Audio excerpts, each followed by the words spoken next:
pink, tender shell, opening and closing, closing and opening.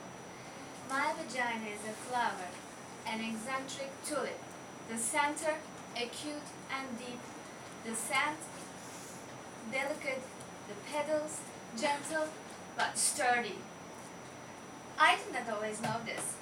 I learned this in the vagina workshop. I learned this from a woman who runs the vagina workshop. A woman who believes in vaginas, who really sees vaginas, who helps other women see their own vaginas by seeing other women's vaginas. In the first session, the woman who runs the vagina workshop asked us to draw a picture of our own unique, beautiful, fabulous vagina. That's what she called it.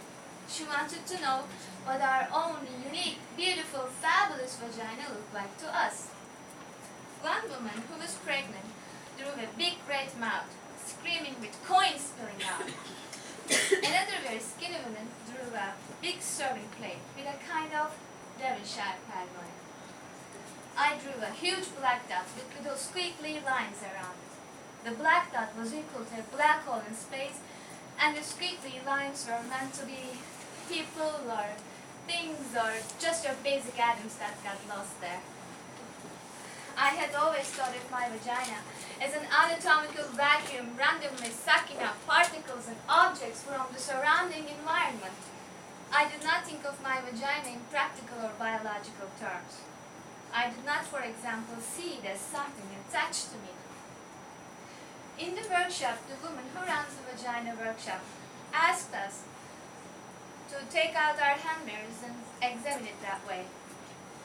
Then after careful examination, we were to verbally report to the group what we saw.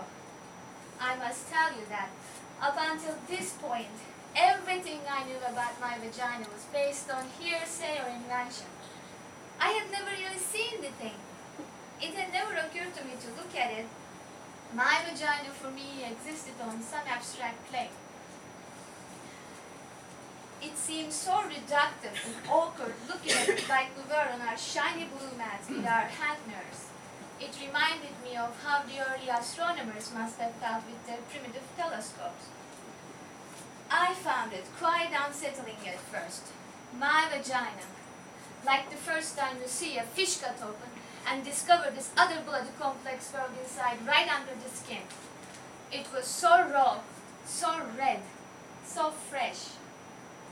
And the thing that surprised me most was all the layers.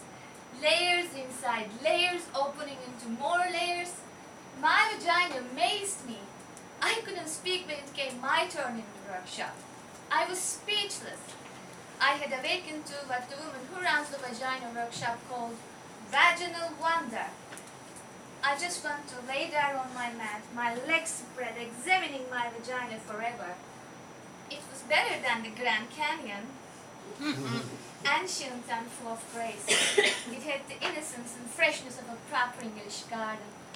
It was funny, very funny. It made me laugh. It could hide and seek, open and close. Then the woman who runs the vagina workshop asked how many women in the workshop had orgasms.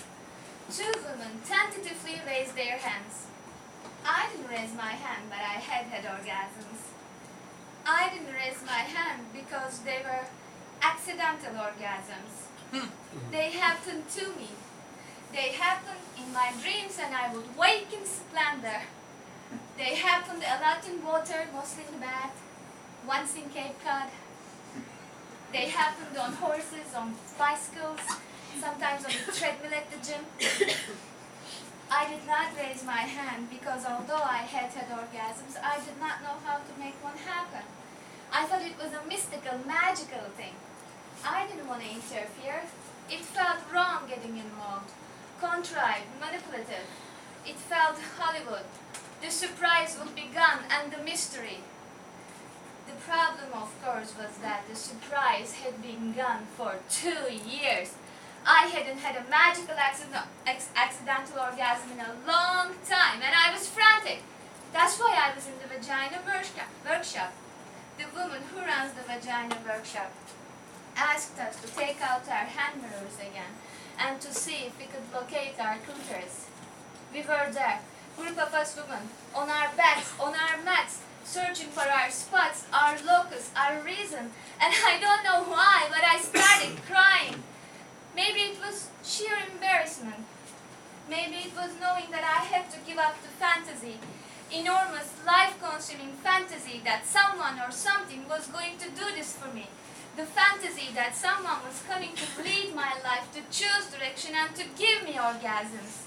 I could feel the panic coming, the simultaneous terror and realization that I had avoided finding my clitoris, had rationalized it as mainstream and consumerist, because I was in fact terrified that I did not have a clitoris. Terrified that I was one of those constitutionally incapables, one of those frigid, dead, shut down, dry, apricot tasting, bitter. Oh my God! I lay there with my mirror, looking for my spot, reaching with my fingers, and all I could think about was the time when I was 10 and I lost my gold ring with the emeralds in a lake. How I kept diving over and over to the bottom of the lake and running my hands over stones and fish and bottle caps and slimy stuff, but never my ring. The panic I felt, I knew I'd be punished.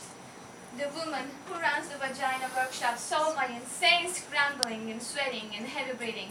She came over and I told her, it's gone, I lost my clitoris, I shouldn't have worn it swimming. The woman who runs the vagina workshop laughed. She calmly stroked my forehead. She told me my clitoris was not something I could lose. It was me, she said, the essence of me. It was both the doorbell to my house and the house itself. I didn't have to find it. I had to be it.